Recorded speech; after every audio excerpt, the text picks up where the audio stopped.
Олар айтады бізге, сен сахабалардың сөзінен сөйлемей ақ қойсай, сен қазақтың аталарынан сөйлесей дейді. Жарайды, қазақтың аталарынан сөйлейсің мен саған.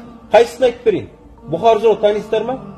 Абылайдың оң қолы болған Бұхар жырау сол заманда не деп айтқан білесіздер ма? 5 уақыт 5 намаз, біреуі қаза қалмасқа деген сөз кім айтқан? Бұхар жырау айтқан. Шәкәрім Құдайберді, Ыбырай Алтынсарин, Абай атамыз айтады.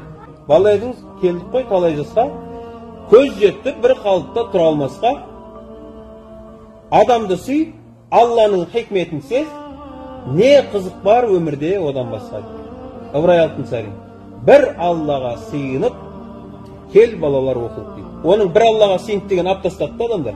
Кейбіреулерге жақпады да ол. Құнанбай атамыз. Зира әжеміз не істеген оны? Зира әжеміз оны дәретсіз емізбеген дейді. Төле би, Қазыбек би, Әйтеке би. Мойындаймыз осы үшеуін. Қазақ деп мойындайсың ба? Түріне қарасай, бақа бейсіздер ме олар? Төле би атамыз білесіздер ма? Бала күнінде кәмелетке толмай Құранды толық жаттап тастаған. 8 жасында ғариф болған.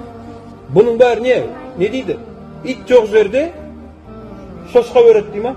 Шошқа өрет дей ма?